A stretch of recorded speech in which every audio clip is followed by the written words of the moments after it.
Hey, it's Mark Lanier with your video thought for the day. All right, this week we're going to grab another 5 books of the Bible and give you a synopsis in about 4 minutes or so a piece. If you've not been watching these, they're all grabbable off of YouTube. You can go onto YouTube, find all of these, and hopefully we'll make it through the whole Bible before I'm done giving you video thoughts for the day. But anyway, we are in a set of books that are often called the minor prophets. They're minor not in the sense of unimportant, not in the sense they were written by someone under the age of 18, but in the sense that they're not as long as the big prophets like Isaiah or Ezekiel, some of those, Jeremiah.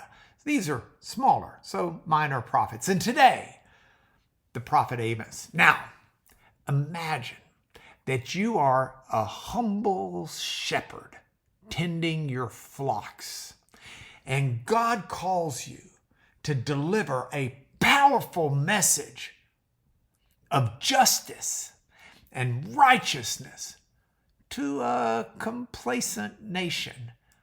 This is the story of Amos, a prophet who spoke truth in power in a time of actual prosperity for Israel, but a time of moral decay.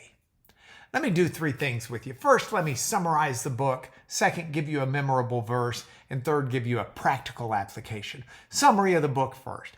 Written around 760 BC, Amos delivers God's judgment against Israel and against its neighbors.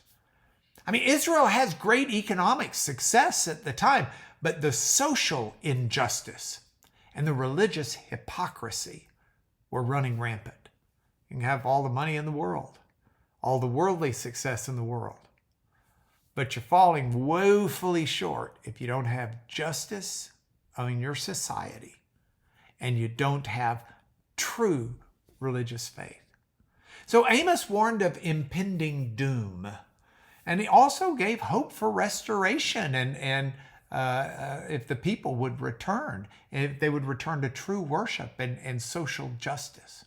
Now, memorable verse. Oh, there's a good memorable verse. It's the one quoted by Martin Luther King in his powerful social injustice sermon given on the Washington Memorial steps. The whatever that is called there in Washington, the big grounds there.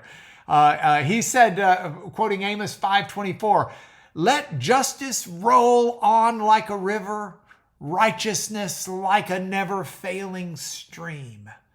And that verse encapsulates God's desire. Mall, it's the Washington Mall. That verse encapsulates God's desire for his people to practice genuine justice and righteousness, not just empty religious rituals. All right, third thing, practical application. What do we do with this? Well, Amos challenges us to examine our own lives, our society.